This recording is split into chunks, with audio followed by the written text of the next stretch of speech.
Have you ever left a conversation and felt off? Not angry, not upset, just uneasy. That little tug in your chest, that tension in your shoulders, that's where boundaries actually live. Hi, I'm Tiffany, and this is a part of my Lead Yourself series. If you want to make clear decisions in relationships and at work without overreacting, disappearing, or losing influence, stay with me. Okay, so here's what most of us usually miss. Boundaries don't break in big moments. They break in quiet ones, when something feels slightly off, and usually we override it. In that tension, it's not discomfort for no reason, it's information. Being able to notice it early is a self-leadership skill. And now I want you to pause this video for a second and think about the last time you felt that tug in your chest. Did you pause or did you react automatically? That split-second choice is the difference between influence lost and influence maintained. I have a student who's a teenager. He's thoughtful, kind, and aware of how others see him. Sometimes when people joke about him, he laughs along. Not because it's funny, but because it's safer than speaking up. And one day, a joke crossed the line. If you were there, you could see it immediately.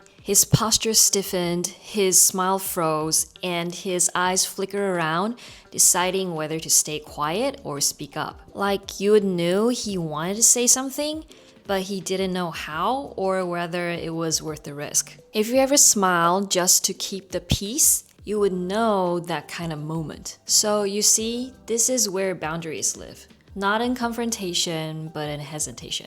And what mattered wasn't what he said. It was the tension he noticed, and he had no idea what to do with it. So what I'm trying to say is, tension is the moment before reaction, and if you recognize it, you gain choice. Here's another example I learned in college. I was in a group project with a person who only wanted to do the bare minimum, but expected the full credit. For me back then, I didn't notice the tension building, so I just jumped straight into response. So I confronted him and explained to him why it wasn't fair, hope he'd understand, and guess what? He didn't. Things just got awkward and real ugly. In that project, there were 3 people in our group. Our other classmate, she decided to do something different. In one of our group meetings, she clearly defined roles, expectations, and consequences. No emotion, no justification. Eventually, our group finished our project, and that guy, he ended up doing his part solo. From that incident, what I realized was that boundaries aren't about expressing frustration.